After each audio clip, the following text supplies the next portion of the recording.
Voilà, mesdames et messieurs, merci de rester fidèles à nos programmes. Il est l'heure de Ça se discute. Et j'ai déjà mes invités en plateau. Eloge Francis Attadé, analyste politique, bonsoir. Bonsoir François Xavier. Julio Tometi, juriste, analyste politique, bonsoir. Bonsoir à toutes et à tous. Et en ligne depuis Paris, Jeff Sofoni Kaboudé, économiste et directeur du think tank L'Afrique des idées. Bonsoir. Bonsoir au plateau, bonsoir aux téléspectateurs. Voilà, l'actualité est particulièrement riche aujourd'hui, ou du moins une actualité qui domine toutes les autres. Puisqu'on n'a pas, on va peut-être commencer par celle-là déjà. On va faire un tour de table rapidement par rapport à cette nouvelle qui semble être, en tout cas, vraisemblable. Jeune Afrique en a fait sa une et a eu confirmation auprès du ministre Aurélien Agbenossi de son limogeage. Comment avez-vous accueilli cette nouvelle? Non, vous savez que constitutionnellement, le chef de l'État a des prérogatives. C'est lui qui nomme les ministres et c'est lui qui met fin à leur fonction. Je crois que dans ces conditions, si le ministre ne rend plus service comme cela se doit, il n'est plus dans la ligne du chef de l'État, il est normal qu'il prenne des mesures pour mettre fin à ses fonctions. Mais c'était prévisible parce que ça fait un moment que Agbenossi a été amputé. Cette amputation, le fait qu'on déplace la coopération de son ministère et qu'on transfère ça au ministère de Ouadaï, et donc il y a des signes.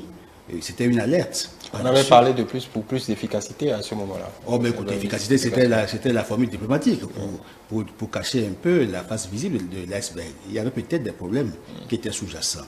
Et puis, je crois que le chef de l'État, depuis un moment, a pris un style de gouvernance qui ne permet pas de communiquer sur les fautes de ses ministres.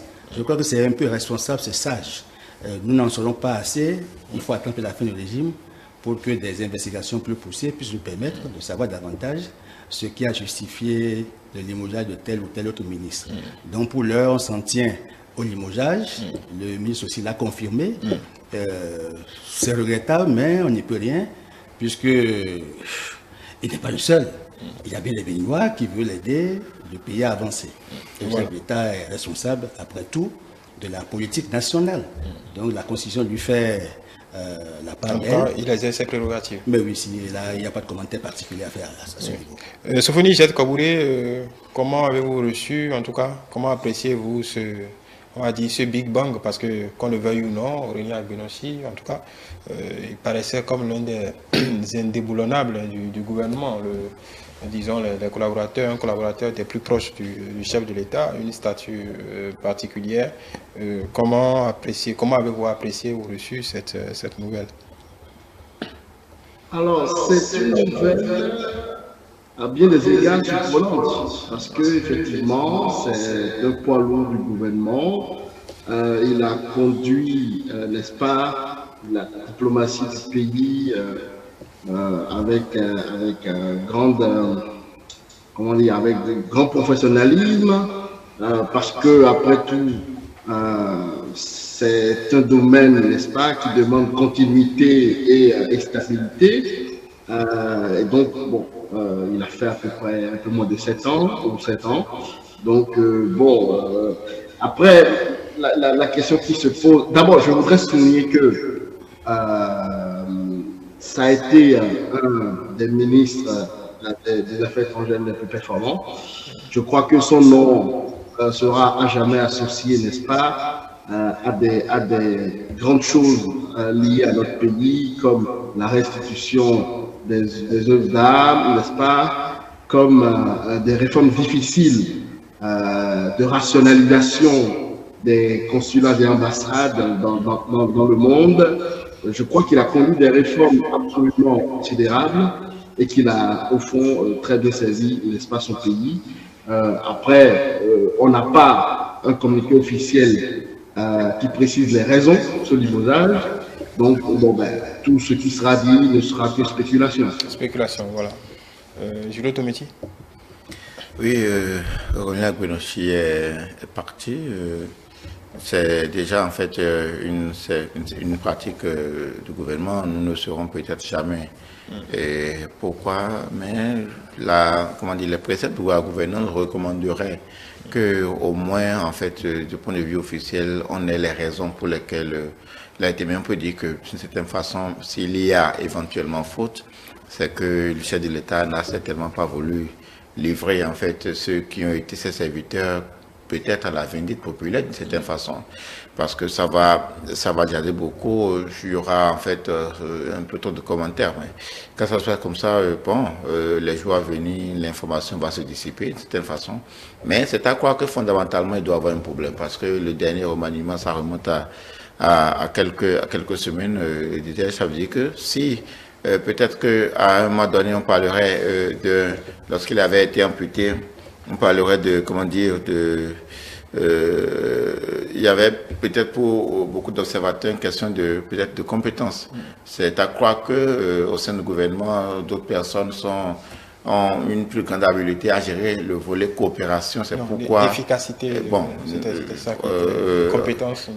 Non, c'est Zata l'a dit tantôt. On met les mots pour adoucir les mœurs d'une certaine façon. Donc aujourd'hui, c'est peut-être. Je me dis, est-ce qu'il y a peut-être un lien entre le fait qu'il a été amputé de la coopération avec le limogeage? Peut-être que l'intéressé même n'aurait pas digéré et peut-être n'a plus montré peut-être une certaine ardeur au travail, d'une certaine façon.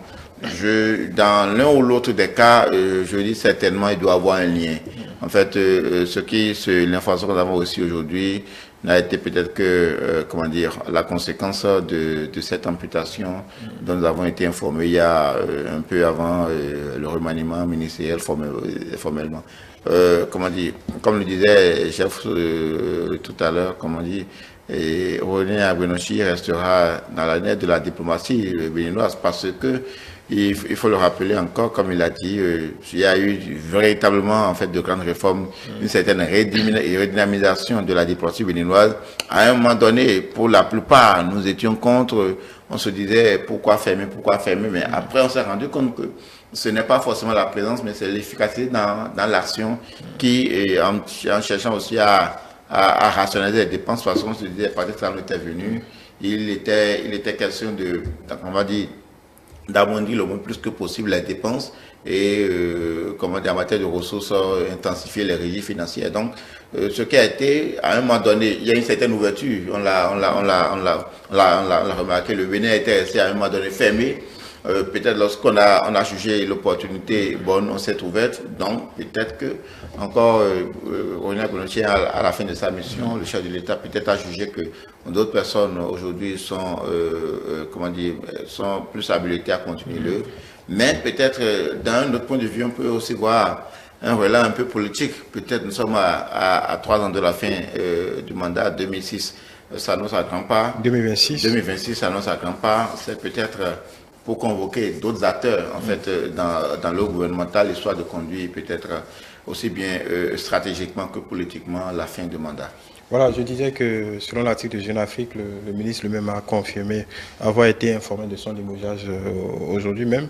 C'est juste pour finir sur ce point, Sophonie Jette-Kobouré l'évoquait, il aura été en tout cas dans beaucoup de combats. On sait qu'il a été en tout cas au premier plan de cette crise diplomatique avec le Nigeria, après le service après-vente des événements de 2019, quand il fallait faire face aux critiques de la communauté internationale. Donc il y a en tout cas, il a été de beaucoup de luttes de façon assez ferme. On a eu l'expulsion ici du représentant le chef de la délégation de l'Union européenne. Il y a tous ces épisodes quand même que René Aguenochi a mené de main ferme et en tout cas d'une façon les plus engagées. Oui, mais dans l'action, ça c'est l'actif. Il y a le passif que vous ne voyez pas. Et le passif, le passif, c'est ça. On peut parler de l'actif aujourd'hui. Ah, mais non, mais l'actif, c'est en fait, le passif sur lequel on s'interroge. Oui, mais bon. Préférons l'actif. Bon, on aura tout le temps de parler du passif. Mais non, mais tout ce qui a son actif, forcément, c'est à l'actif du gouvernement. Oui.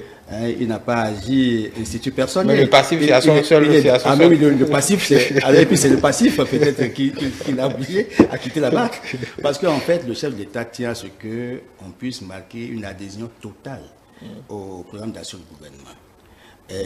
Il a une détermination et un engagement qu'il attend de la plupart de ses collaborateurs. Et c'est une gestion axée sur les résultats. Mais au même moment, il est sensible évidemment aux gestes et aux faits, aux commentaires de chacun. Donc, il connaît un peu le système. C'est tellement qu'il a dû faillir. Le chef d'État n'a plus lu l'engagement du départ. Ça, c'est des supputations. Hein? Oui. Bon, on saura sous peu les vraies raisons de son limogeage. Il y a peut-être, en fait, on ne gère pas sans des aspérités. Oui. Hein, il y a des faux pas. Bon, peut-être que c'est assez. On n'a jamais su. Ben, politiquement, je ne partage pas. D'ailleurs, aucun gouvernement sous aucun cieux ne communique. Je crois que de façon responsable, aucun gouvernement, sinon on les aurait livrés à la pâture. Oui. Je crois que c'est plus sage de ne rien dire. Pour de laisser les spéculations. Mais oui, mais les investigateurs, en fait, les chercheurs et puis la presse. Dans le journalisme, il y a des spécialistes d'investigation, tels que les Francis Matindé et autres, que j'aime bien, dont les écrits vont nous permettre plus tard d'en savoir un peu plus. Un peu plus. Voilà. Donc là, pour l'heure, c'est que le chef d'État, il a compétence à choisir ceux qui doivent l'entourer en fonction des objectifs qu'il a à atteindre. Il a aussi la prérogative de mettre fin à leurs fonctions et ils sont appelés à répondre devant le chef de l'État des actes qu'ils posent. Quelque chose a dû se passer entre les deux, certainement, et puis bon, l'arbitrage revient au chef de l'État, puisque c'est lui qui répond en fait de l'action gouvernementale et des résultats devant le peuple. C'est l'élu, le seul élu. Quelqu'un a dit qu'il est l'élu, le seul. C'est le seul comptable. Mais oui, de tous les actions. Sophoni Jette-Koboulé, pour terminer, encore une fois, il faut prendre les précautions, même si vraisemblablement cette information ne souffre d'aucune faille. Il y aura certainement un acte qui viendra, disons, confirmer ou non. Vous nous entendez? Oui, maintenant oui. Voilà, je disais qu'il fallait prendre des précautions, de toute façon il y aura un acte officiel qui viendra confirmer ou infirmer cette information. Juste pour vous interpeller, en tout cas sur un point, on peut dire que pour un fidèle des premières heures, ça confirme encore quelque peu que le président Patrice Talon ne s'embarrasse pas outre mesure d'émotion ou de... Voilà, il s'est tranché dans le vif. On vient de l'apprendre encore, on vient en tout cas de s'en rendre compte encore une fois. Oui, alors effectivement, on pourrait interpréter, n'est-ce pas, la situation comme cette nouvelle de cette façon en disant que oui, le président a pris ses responsabilités, n'est-ce pas? Mais enfin, cela insinue que, au fond, le président n'est plus content de son travail. Bon, ça fait depuis 7 ans qu'il est content de son travail. Qu'est-ce qui fait que tout d'un coup, il n'est plus content de son travail? Peut-être que ça a été, n'est-ce pas, suite à des divergences de fond sur l'orientation à donner à la politique étrangère. Je pense que en termes d'hypothèse, il peut aussi y avoir une forme de lassitude du ministre et qu'il a communiqué à son chef. Et le chef a pris ses responsabilités. Donc je pense que toutes les hypothèses sont sur la table, n'est-ce pas? Et puis l'idée que l'hypothèse que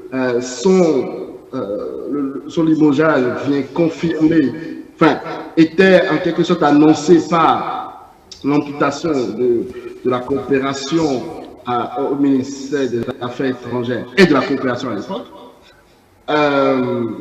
Je ne la retiens pas parce que je ne retiens pas cette hypothèse parce que je crois que c'est des expérimentations, n'est-ce pas? Le Bénin, je crois que le Sénégal à passer la coopération aussi, il y a quelques années, au ministère de l'économie. Donc, c'est des innovations institutionnelles qui existent, même en France. À une certaine époque, le commerce extérieur était passé au Quai d'Orsay. Donc, je pense que c'est des innovations institutionnelles qui permettent au fond, d'expérimenter, de voir si on est plus efficace quand tel ou tel département est associé à tel ou tel ministère.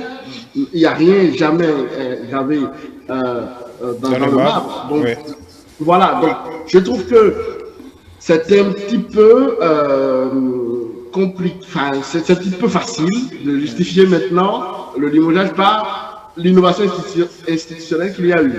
Bon, voilà. Pour ma part.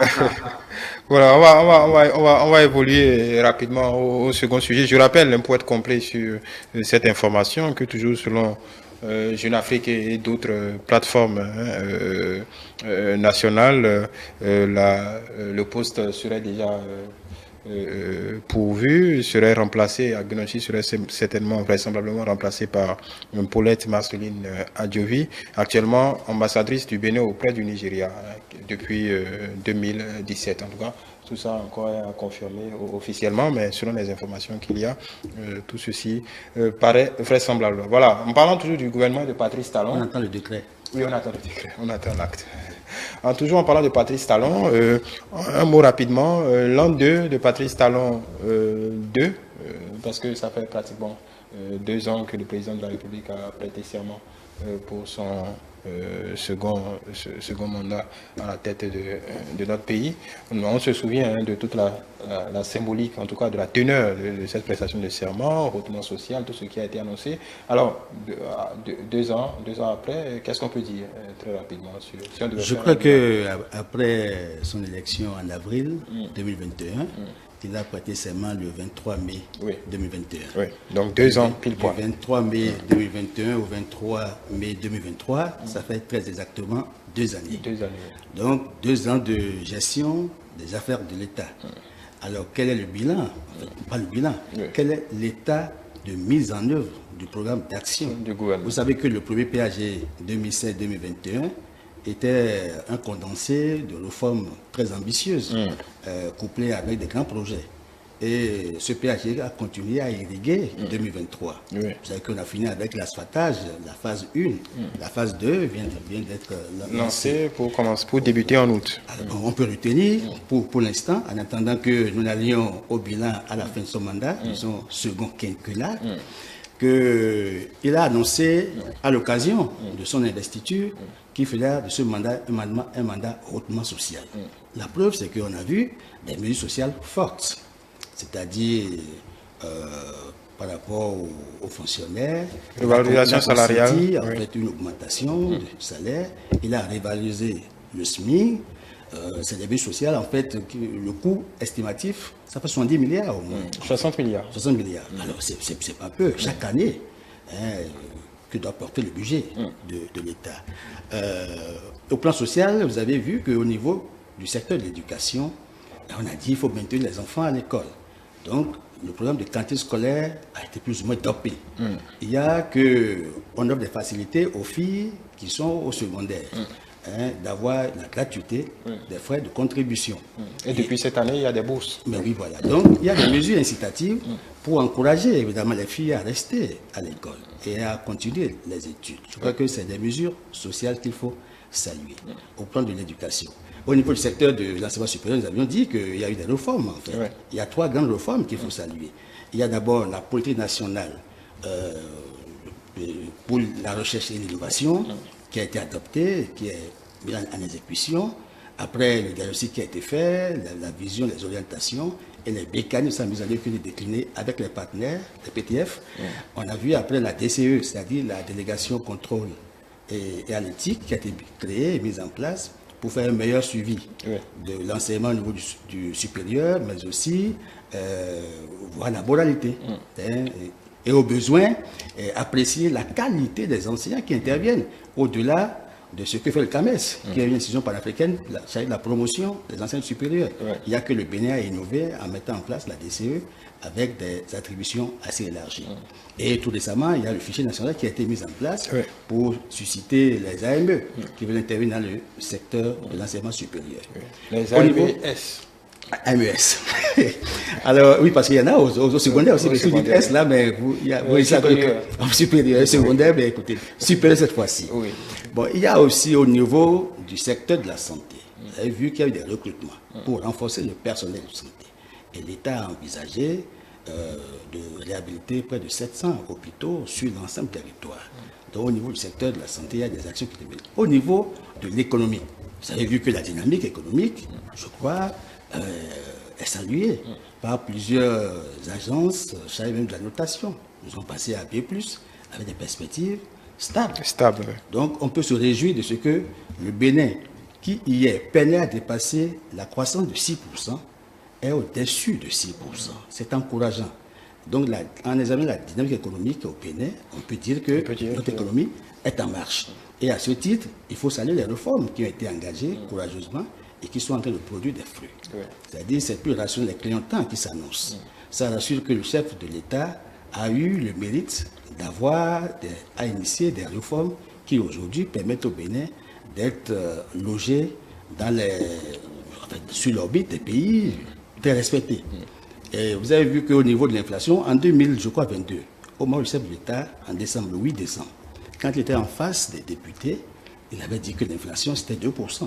Aujourd'hui, ça s'est établi à 1,7%. Ça veut dire qu'il y a des efforts qui sont faits pour gérer un peu tout ça. Et vous savez, globalement, le PAG a vocation à créer la richesse, a vocation à maximiser l'offre de l'emploi, a aussi vocation à agir, à améliorer le bien-être des populations. Allez, aujourd'hui, je crois que nous sommes dans la dynamique et il faut saluer, évidemment, les résultats auxquels nous sommes en train de parvenir. Il reste peut-être encore beaucoup de choses à faire. Je ne veux pas dire que nous sommes, on peut décerner un satisfecit. Mais il y a beaucoup de chantiers encore qui sont encore ouverts et il faut appeler évidemment à plus de rigueur dans l'exécution des tâches qui sont les nôtres. Et enfin, pour finir, c'est que la grosse réforme de la décentralisation, qui a été le premier chantier acté par le chef de l'État, parce que là, c'est qu'en 2021, c'est le premier chantier en fait qui a ouvert le quinquennat. Je crois que timidement, nous sommes en train de faire le chemin. On peut se rassurer qu'aujourd'hui, nos mairies sont plus ou moins mieux gérées. Sur ton métier. Donc, pourrais-je encore dire à la suite de tout ça, sauf qu'à rappeler, en fait, peut-être que nous avions à un moment donné manqué de dire ce que c'est que le redressement social, sauf que l'appréciation de ce redressement social peut s'avérer ambigu pour peut-être un certain nombre de concitoyens.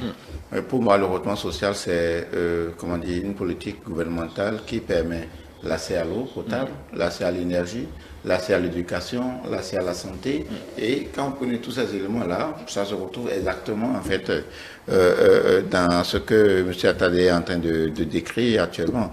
Sauf qu'il n'y a jamais de fausse note d'une certaine façon sur peut-être la question de l'électricité.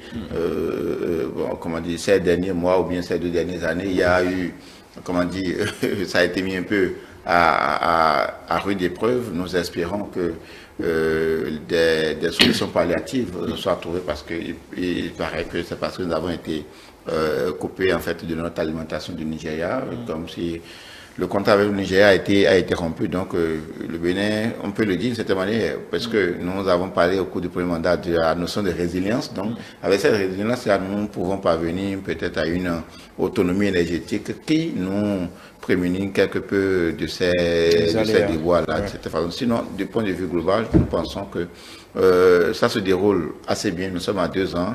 Ce que nous voyons fondamentalement lorsqu'on compare de redressement social, l'autre chose en fait que l'on reproche souvent en fait à la gouvernance talon, peut-être que il y a un certain nombre d'éléments qui sont passés sur le plan économique. En matière fiscale, quoi qu'on puisse dire, il y a eu depuis 2021, 2022, un certain nombre d'allègements de certaine façon. Quand je prends pour les petites et moyennes entreprises, la question par exemple, les redevances ont été supprimées. C'est-à-dire, quand vous avez fini par exemple de payer vos impôts d'une certaine façon, pour avoir en fait, l'acte qui dit que vous avez payé l'impôt, il fallait encore payer en fait pour votre quoi. Ça a été, on peut estimer combien de manque à gagner cela pourrait plus coûter à l'État, mais en vérité, ça règle un certain nombre de situations. Aussi bien pour les PME, il y a en fait beaucoup d'allègements. On n'en parle pas parce que en fait les questions financières ou bien les questions fiscales sont de l'ordre en fait d'un certain nombre de catégories de personnes qui fondamentalement nous en connaissent que lorsque vous en parlez, ce n'est jamais perceptible en fait pour le grand. Alors que beaucoup de choses ont été faites. J'ai entendu par exemple un acteur politique dire que s'il prenait le pouvoir, il allait diminuer tout ce qui est impôt, que pour lui c'était le logement social. En oubliant que, en fait, pour assouvir en fait, les autres services à la population, il faudrait en fait la mobilisation de ressources. Parce que nous avons deux choses. Nous avons, soit si ce n'est pas la dette, c'est que c'est les impôts d'une certaine façon. Et donc, on ne peut que peut-être se féliciter en espérant que ce qui a été fait jusque-là soit pérennisé, qu'il n'y ait pas une remise en cause, que demain, on ne nous dise pas peut-être que parce qu'il y a d'autres priorités ou bien parce qu'on doit manquer de ressources, on en vient. Nous attendons davantage que, en fait, ce qui a été impulsé depuis 2021 à travers le second mandat soit davantage maintenu et renforcé. Voilà, Sophonie Jette-Koboulé, quelle est votre appréciation de ces 2 ans de Patrice Talon 2, on dirait. On a parlé du redressement social. Il y a, pour faire, je ne dirais pas un bilan, pour, disons, rapidement faire le tour de ces 2 ans, qu'est-ce que vous pouvez en dire? Oui, je rejoins tout ce que les chers amis ont déjà dit à propos des 2 ans de mandat, des 2 ans du second mandat, n'est-ce pas? Au risque de paraître unidimensionnel, moi j'apprécie, n'est-ce pas, ce mandat à l'aune de l'économie. Je crois que l'économie dit beaucoup de choses sur la politique. Hein. Vous connaissez la fameuse phrase de Lénine, la politique, c'est un concentré de l'économie. Donc, si je regarde, encore une fois, je vais paraître approximatif, mais je jugerai ce second mandat par rapport au premier. Oui. Et je dois dire que j'ai une préférence, et ma préférence va pour le premier mandat. Alors, je dois attendre les 3 ans. les 3 ans pour être objectif. Voilà, mais clairement, j'ai une préférence à titre personnel pour le premier mandat, pour une raison très simple, c'est que j'ai trouvé qu'il y avait une énergie, n'est-ce pas?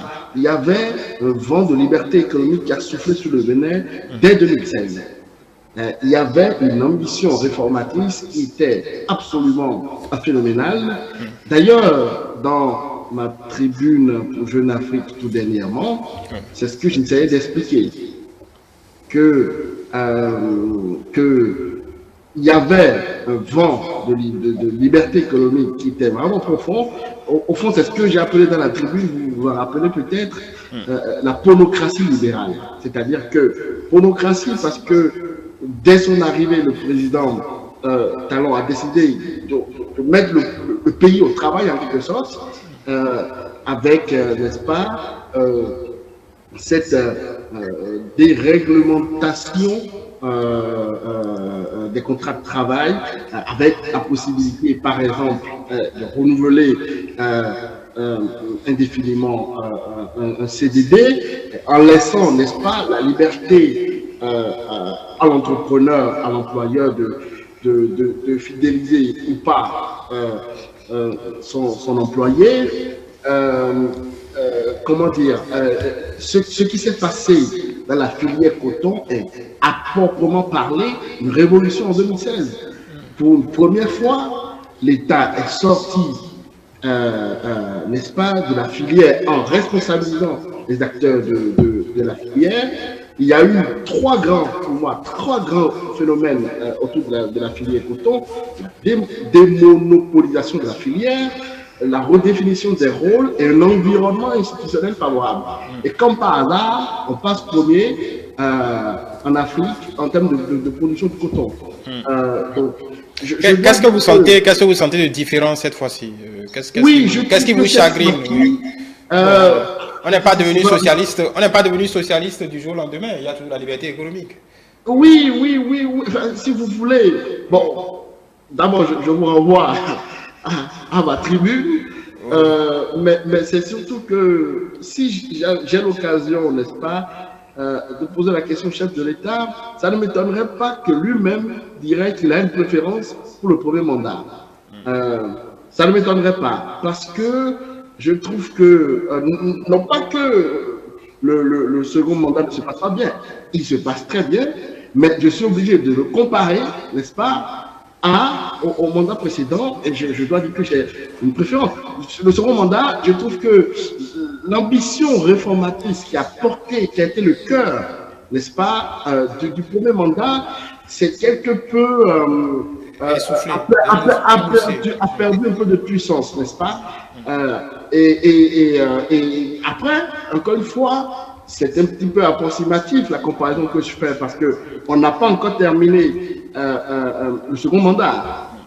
Mais déjà, je dois dire que oui, je trouve que ça démarre timidement et que des velléités protectionnistes que je note ne me paraît pas aller, n'est-ce pas, au conforme à ce que j'appelle l'ontologie économique du premier mandat. Voilà. C'est l'avis de chef Souligny Koboulé. On peut dire aussi, dans votre énumération, je suis attardé en fidèle historien du PAG2, il y a eu cette phase de soutien pour faire face aux conséquences de la crise russo-ukrainienne. On sait qu'il y a une série de décisions, en tout cas d'exonération pour tout ce qui concerne les droits de douane pour les importateurs pendant cette période-là, le contrôle des prix pour juguler quelque peu l'inflation. Il y a eu beaucoup de décisions en la matière. Mais je ne dirais pas que je souscris à ce que Sophonie Jette-Koboulé dit, mais c'est vrai qu'on peut avoir l'impression que sur le PAG2, qu'il y a eu peut-être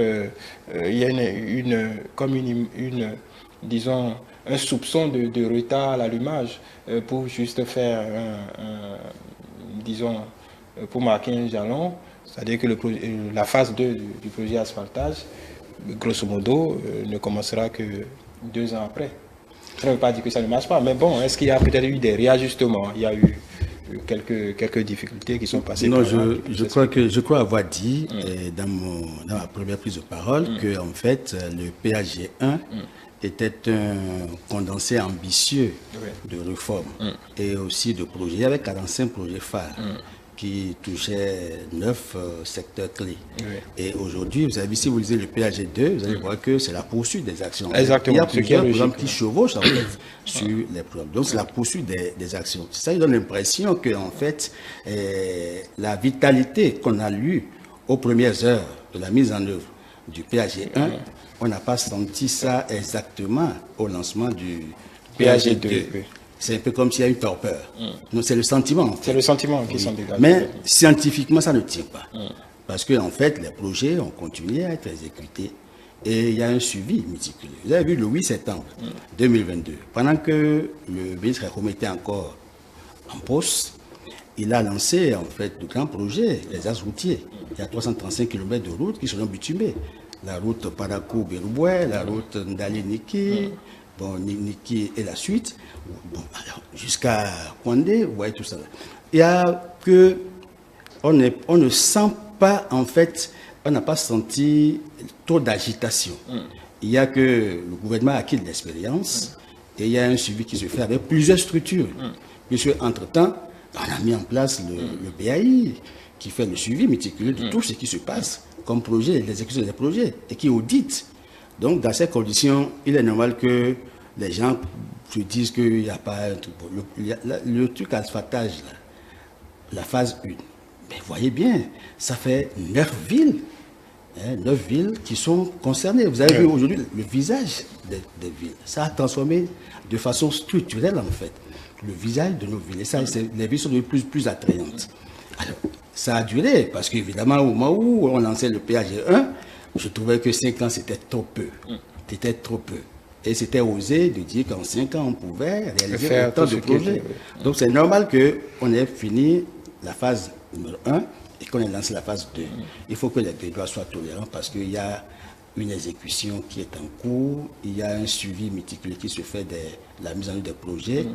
Et il y a eu un état des lieux. En fait, l'état de la mise en œuvre du PHG1 a été produit par le BAI. Et on a vu les projets qui n'ont pas été mis en œuvre, il y a des projets qui n'ont pas été mis en œuvre. Donc aujourd'hui, je crois que ces projets ont connu un début d'exécution et il faut peut-être nourrir l'espoir que sous peu, nous allons voir de façon palpable les grandes réalisations qui sont faites. Et il faut inscrire en fait au titre des actifs de ce gouvernement le complexe industriel de Glodjibé. Qui a monté en puissance. Écoutez, les possibilités de création d'emplois ne se dégagent que lorsque la machine économique commence à prospérer. Et aujourd'hui, on peut se réjouir que Glodjibé va absorber et promouvoir en fait de l'emploi. La question de l'emploi est une question sensible parce que la jeunesse, c'est une bombe. Tant qu'on ne va pas régler cette question d'emploi, il n'y a pas de bâton magique. Il fut encore quelques années, paix à son âme, le grand professeur Albert Ouverture disait qu'il a créé 1000 emplois par an. Je ne sais pas si on a pu faire le bilan avec lui, avec une part. Mais la question de l'emploi, ce n'est pas une incantation. Ce n'est pas une incantation. C'est une politique en fait axée sur la promotion de l'industrie. Or, pour que l'industrie puisse émerger, il faut bien que l'agriculture en fait soit dopée. Et nous sommes en train de faire l'articulation entre l'agriculture et l'industrie. Et c'est en cela que je veux dire à Koboulé qu'en fait, aujourd'hui, on peut se réjouir des gloires du coton. J'ai connu des de toute façon, le coton, on en parlera. On en parlera tout à l'heure d'ailleurs. Depuis 2016, je crois que... On en parlera. On en parlera tout à l'heure. Julio Tobetti, comment expliquez-vous c'est un peu comme si les Béninois s'étaient habitués à l'extraordinaire et puis bon, ça ne les marque plus. Ils sont blasés. C'est justement le sentiment. C'est le sentiment. Pourquoi ça va quelque biaiser en fait l'appréciation. Parce que je me dis, est-ce que en avril-mai 2018, est-ce qu'il nous était possible de faire un bilan du premier mandat? C'est-à-dire, lorsque vous voulez faire, en fait, peut-être apprécier en ce moment-là la gouvernance Talon, 2 ans après, et vous soyez divisé parce que nous étions encore dans l'expectative, nous étions encore dans les projections sur beaucoup de plans. Et qui vous souviennent que au cours de la première année, on a dit que c'est un gouvernement maquette, d'une certaine façon, parce qu'on nous montrait les maquettes des marchés, les maquettes de telle voie, d'un certain nombre de projets alphatage. Donc, il a fallu véritablement fin 2018 pour que l'on commence véritablement à voir émerger la réalisation de ces projets. Pourquoi il n'est pas aisé aujourd'hui de faire la comparaison entre le premier mandat et le deuxième avant deux. L'autre chose, c'est que on voit en fait peut-être ça ressemble un peu à du déjà vu d'une certaine façon. Parce que en fait, au cours du premier mandat, c'est comme si on a été pris du coup. Ce qu'on n'a jamais vu se réaliser, on a vu en fait sur beaucoup de chantiers qu'il y a un retournement de situation positive d'une certaine façon. Aujourd'hui, nous sommes déjà dedans. Donc, il faut que véritablement le gouvernement, pour encore véritablement impacter, il faut qu'il soit encore du neuf d'une certaine façon. Et c'est ça qui manque. En fait, alors que là où nous sommes, on ne peut que continuer à surfer sur l'existant, à travailler, à les maintenir, de sorte à pouvoir développer d'autres pôles d'attraction d'une certaine façon. C'est pourquoi, pour moi, on ne peut pas comparer. Et lorsqu'on se met là actuellement, on dira simplement que, en fait, le gouvernement travaille beaucoup plus à ce que la phase 2, comment dire, que le second mandat au thème ressemble ou véritablement permet d'une certaine façon de rentabiliser en fait tout ce qui a été fait lors du premier pour que en fait les insatisfactions ou bien en fait les chantiers qui n'auraient pas été achevés puissent aller à terme. Donc je considère que il serait encore trop tôt d'une certaine façon d'apprécier en fait la dynamique de ce second mandat à l'aune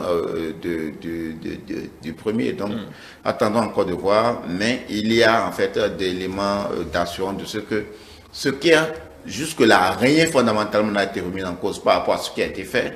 Et de plus, nous avons en fait de très belles perspectives, quel que soit en matière d'éducation, en matière d'assainissement, en matière de l'eau. On n'en a pas parlé.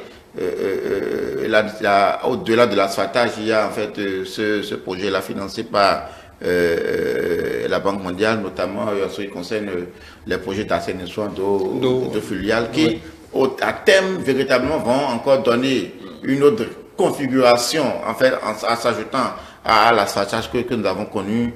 Véritablement, nous avons, comme je disais tantôt, on a encore de très belles perspectives. Voilà, un projet colossal, parce qu'on parle pratiquement de 10 milliards de dollars d'investissement. Sophonie Jed Kobouré, on a l'impression que, comme vous, au-delà de quelques... vous montrez peut-être un peu chafouin sur quelques points, mais on a l'impression que vous êtes aussi un peu comme les Béninois blasés par ce qui s'est fait au premier mandat. Sinon, sur le champ du social, le président parlait de recrutement social, on l'a vu, les cantines scolaires, le microcrédit à l'AFIA, dont le budget a été pourvu et, je vais utiliser un mot, a été dopé. On a vu au lendemain pendant la période de Covid, les assistances directes que l'État à octroyer directement aux populations. Je parlais tout à l'heure des mesures prises pendant l'inflation. La zone économique de Glodjigbe qui, là, pour le coup, rentre en plein, disons, est dans une dynamique de concrétisation. Là, on sent et c'est palpable, les résultats déjà, les premiers fruits de ce complexe sont déjà palpables. Est-ce qu'on n'est pas quelque peu blasé par... comme vous le dites, l'esprit du premier mandat?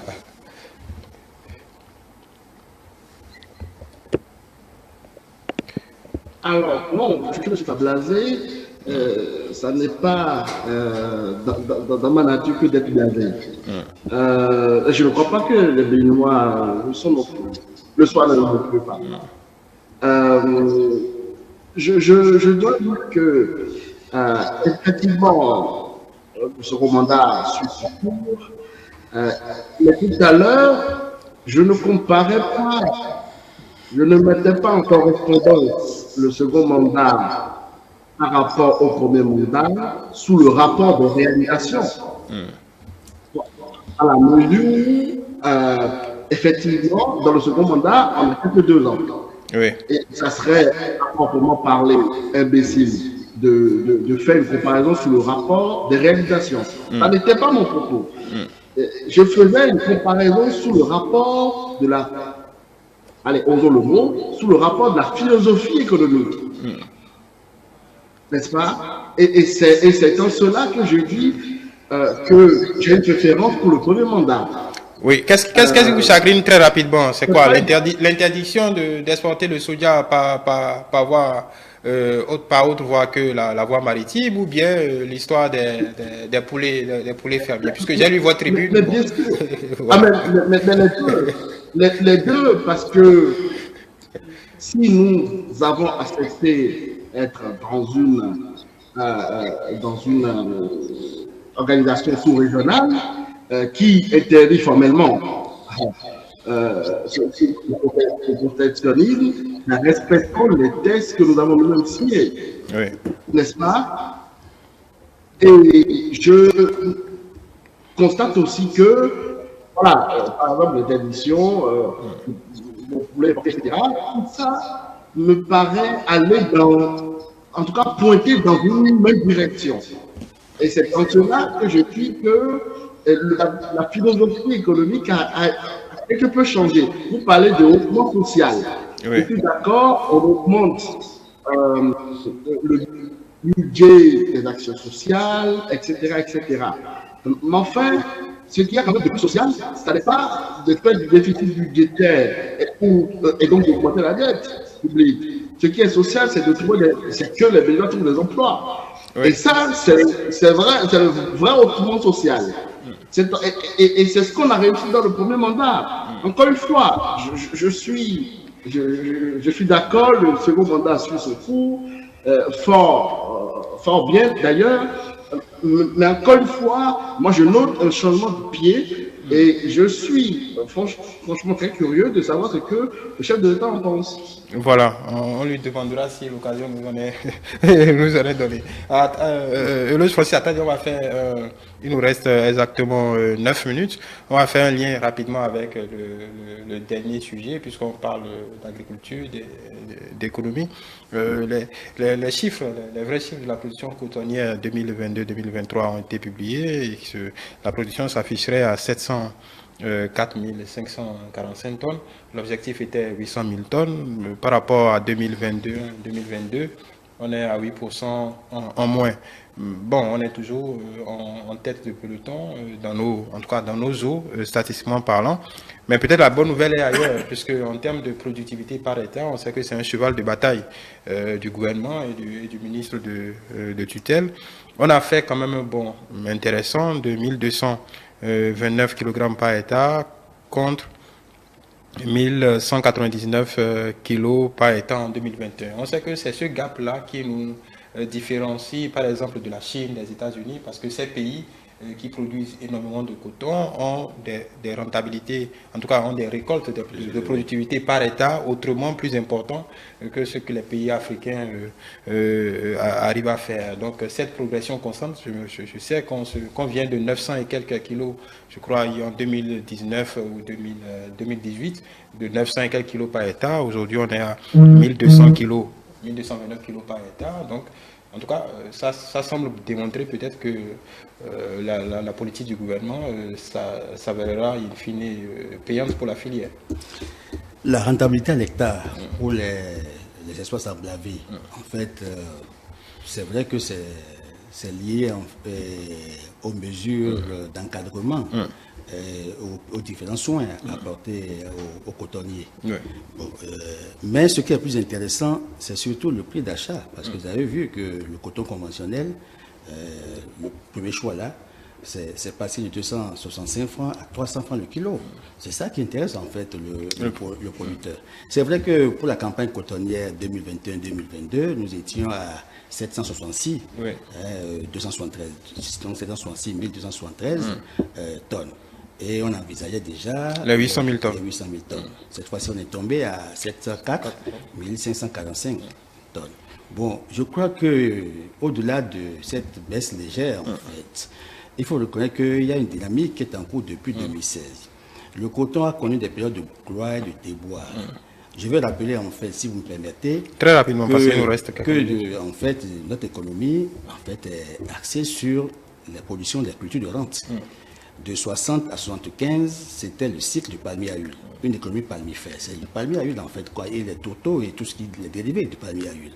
À partir de 75, on a vu dans la structure des exportations que le volume du coton a talonné, en fait, celui du palmier à huile, et c'est comme ça que le coton a pris le pas, en fait, est devenu produit vedette.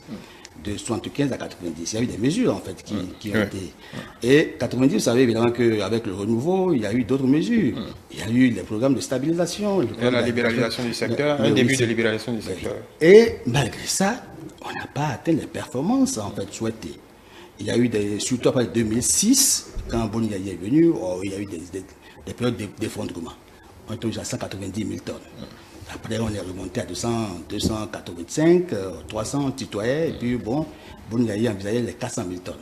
Mais avec le grand talon, nous sommes allés à 700 000 tonnes et au-delà. On doit peut-être se réjouir évidemment des performances de cette culture. Mais au-delà de ça, il faut voir le système productif. Il n'y a pas que le coton. Il y a que nous sommes allés dans la démarche de la diversification de la production agricole. Si bien que la production céréalière nous a permis d'être distingués. Le Bénin a été grand producteur dans l'espace UEMOA. Effectivement. Donc il faut reconnaître qu'il y a quand même... Il y a d'autres spéculations. Parce que Kélékou avait tenté en 1975, à travers le PNE, en fait, la politique nouvelle d'indépendance nationale, pour rompre avec le legs colonial, pour dire que nous allons produire de vivrier. Parce qu'en fait, il faut que les gens mangent à la faim. Oui. Nous avions connu des périodes de famine, où on appelle le maïs divakine. Bon, maintenant, pour éviter que la culture cotonnière ne nous crée des dommages, des préjudices par rapport à la culture vivrière, qui doit assurer l'autonomie alimentaire, la souveraineté alimentaire, je crois que ce gouvernement est responsable en mettant en place une politique de diversification ordonnée des filières. en mettant un point d'honneur sur aussi la culture vivrière. Je crois qu'à cela, il faut saluer. Il faut saluer le gouvernement pour les efforts qui sont faits et les performances de notre agriculture. Et je rappelle à l'intention du ministre que je rappelle quand il a coulé les larmes. De satisfaction. Mais oui, contrairement aux larmes de Jaffa qui étaient. Bon, le parallèle est un peu douteux. Le parallèle est douteux. Non, j'apprécie bien la chute de M. Attadé en ce qui concerne en fait la diversification. Parce que ça a été l'un des problèmes sur lesquels peut-être on n'était pas tous d'accord. Parce qu'on se disait, les espaces emblavés en matière cotonnière, on ne pourrait plus les utiliser pour d'autres produits, notamment pour les productions céréalières. Donc, est-ce que la question était de savoir, est-ce qu'il fallait, élargir d'une certaine manière le périmètre ou bien les espaces emblavés ou bien d'une certaine manière assurer une plus grande efficacité en fait dans la productivité de l'espace que nous avons. Non, on a compris que finalement on a pris la deuxième option, c'est-à-dire quoi, maintenir ce que nous avons, mais augmenter la productivité par état. Et donc ça passe bien sûr par l'encadrement, par la qualité en fait des engrais. Comment on arrive d'une certaine manière à l'acquisition des pesticides et tout, d'une certaine façon, pour annuler davantage, les effets de ce que nous connaissons en fait dans le domaine agricole, de cette façon en fait les velléités des insectes et autres paradis. Donc aujourd'hui la question est que est-ce que nous sommes capables d'aller au-delà en fait, de cette productivité? La réponse sur beaucoup de plans est oui, parce que lorsqu'on se compare à d'autres pays, vous l'avez rappelé tout à l'heure, le cas des États-Unis et tout, le Bénin aujourd'hui a tous les atouts. En matière d'espace, cela dépend en fait de la politique agricole et en matière de productivité. Nous avons opté pour cette deuxième, donc nous pensons que il y a lieu de travailler davantage, d'accord, à ce que ça puisse davantage augmenter, en n'occultant pas, bien sûr, en fait, la production agricole destinée à la consommation, de certaine façon. Donc, si on peut arriver à arrimer les deux, je pense que véritablement, le ministre ne coulera pas que, en fait, des lames de joie, il va s'installer. Voilà, Sophonie Jette Koboulé, pour finir, vous avez exactement 1 minute. Alors, je vais aller très vite en disant que ce résultat, qui est une bonne nouvelle, incarne pour moi tout le premier mandat. C'est-à-dire que j'ai appelé la polocratie libérale. D'accord. On y reviendra. Rappelons quand même l'importance de la filière coton. C'est 15% du PIB, c'est plus de 300 000 exploitations agricoles qui tournent autour, et c'est environ 2 millions de personnes qui tournent autour de la filière. Donc c'est une filière importante.